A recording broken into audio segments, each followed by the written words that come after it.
নমস্কাৰ সকলোলৈকে সৰস্বতী পূজাৰ অলেখ শুভকামনা জনাইছোঁ।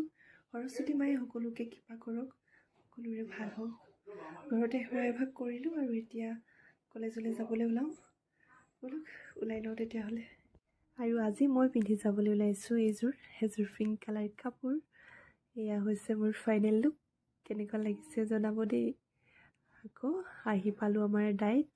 পূজা হৈ আছে, আমিও পূজা কৰি ল'লোঁ। সকলোৱে পূজা কৰি আছে আহি এয়া আমাৰ ডাইটৰ পৰিৱেশ আজি। তাৰপাছতে আমাৰ প্ৰসাদ আহি পালে, সেয়া প্ৰসাদ। তাৰপাছতে দেখিছে নহয় ছাৰৰ দাবী ৰেম্প ৱাক কৰিব লাগে বোলে ছোৱালীবিলাকে। সেয়া সকলোৱে কৰি আছে।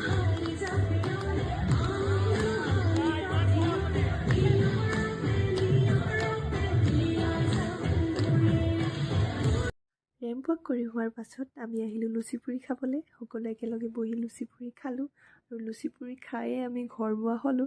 আৰু ৰাস্তাতে ইমান ধুনীয়া বগেনভেলিয়া জোপা দেখি আমি হ'লে ফটো তুলি আহিছোঁ। ৰাইজ আজিলৈ আহিছোঁ। লগ পাম অন্য এটা ভিডিঅ'ত। বাই।